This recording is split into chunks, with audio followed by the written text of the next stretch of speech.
Bonjour les spotters et bienvenue dans notre live hebdomadaire de 15 heures. Et aujourd'hui, on va parler du Big Data et comment est-ce que les entreprises et les organisations peuvent justement utiliser ces nouvelles technos pour mieux comprendre en fait comment ça se passe à l'intérieur. Et en fait, pour comprendre pourquoi on est empêché aujourd'hui de faire du bon Big Data alors qu'on a toutes les technos. Alors, déjà, pourquoi est-ce qu'on a besoin de tout ça ?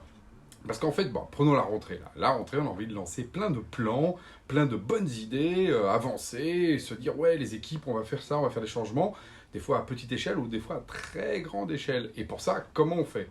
Alors, il y a deux solutions pour faire ça. La première, c'est tout simplement l'intuition. On se dit, là, je sens, parce qu'on a de l'expérience, que ça va pas, donc on va changer un truc.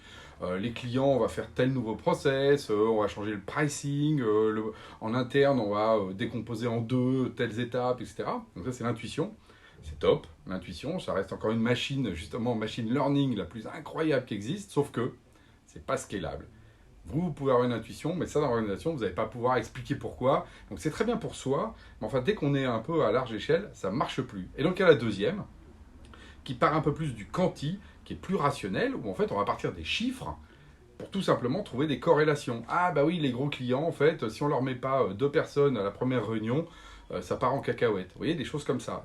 On le sent bien, ça, qu'il faut mettre plus de personnes sur les grands comptes que sur les comptes plus petits, mais le montrer à quel moment, à quelle taille, par exemple, de compte il faut mettre deux personnes, bah ça, c'est pas facile. Et c'est là où le big data va vous aider. Pourquoi ? Parce que vous allez tout d'un coup prendre des données qui viennent de vos clients, du CRM, de l'opérationnel, du support, de la prod, voire même des éléments financiers. Ploup, vous mettez tout ça dans les machines, hop, hop, hop, et là, vous faites de l'analyse, et le système vous montre des corrélations, et vous n'avez plus qu'à agir sur ça pour être meilleur, plus productif, et souvent bosser moins pour en faire plus, ce qui est toujours une bonne idée.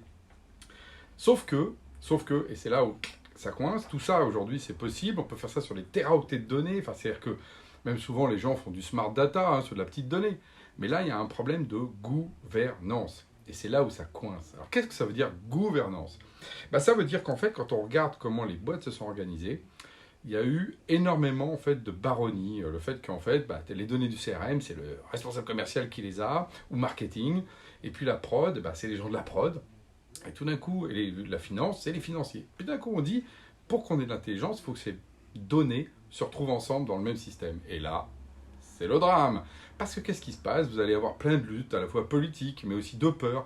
Ah oui, mais les données de mes clients, est-ce qu'elles sont vraiment anonymisées ? Et donc des discussions qui durent des heures, jusqu'à aboutir des fois à des no-go. Parce que le grand patron qui pourrait, par exemple, arbitrer ça dans une grande organisation, comprend même pas les enjeux. Le mec va lui arriver en disant non mais tu comprends là nos clients on peut quand même pas les donner à un tel. L'autre il dit bah oui et il comprend pas pourquoi. Alors qu'en fait on a besoin de construire ce qu'on appelle un data lake. Alors le data lake c'est toutes les données consolidées a priori sans se poser de questions. On les met toutes ensemble et au moment où on veut progresser dans l'organisation, là on fait passer justement du big data là-dessus.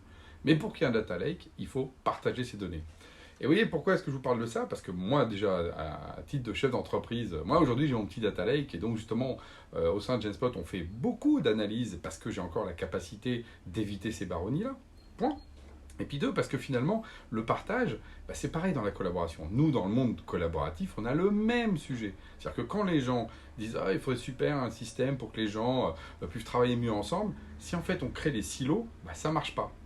Et souvent, par exemple, les grands digital workplaces mis en place, les drives, créent à nouveau des silos.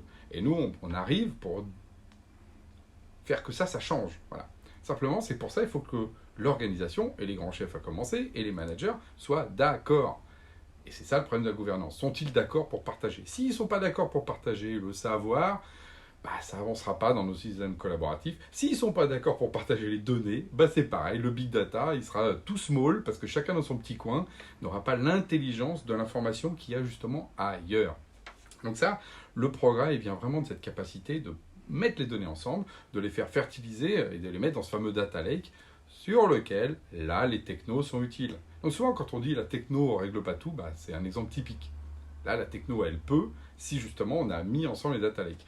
Et donc, je vous invite d'ailleurs, on a fait une petite série là, avant l'été, puis là, qui a continué, avec Dan Katz, ça va être Confession d'un CDO, un Chief Digital Officer, qui gérait de la data, et qui justement nous explique tout ça, et comment justement c'est compliqué de faire que les gens partagent la donnée.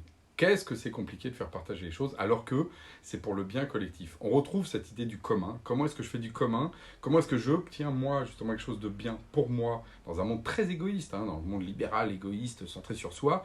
Comment est-ce qu'effectivement, il faut arriver à faire comprendre aux gens, d'ailleurs aux dirigeants les premiers, que par le lâcher-prise, je lâche mes données, je respire, qu'est-ce que j'obtiens? Justement des informations sur mon métier, mais aussi pour aider l'autre, qui vont faire et tirer tout le monde vers le haut. Donc la technologie, elle est là. Ce qu'il faut, et qu'est-ce qui nous empêche? C'est le lâcher-prise, et c'est cette idée de gouvernance. Donc vous dirigeants, vos managers, lâchez prise, profitez du week-end pour vous dire qu'est-ce que je vais pouvoir lâcher comme données lundi matin. Je vous dis, ce sera une bonne idée, vous verrez que vous en aurez les fruits après-demain. Sur ce, je vous dis à la semaine prochaine.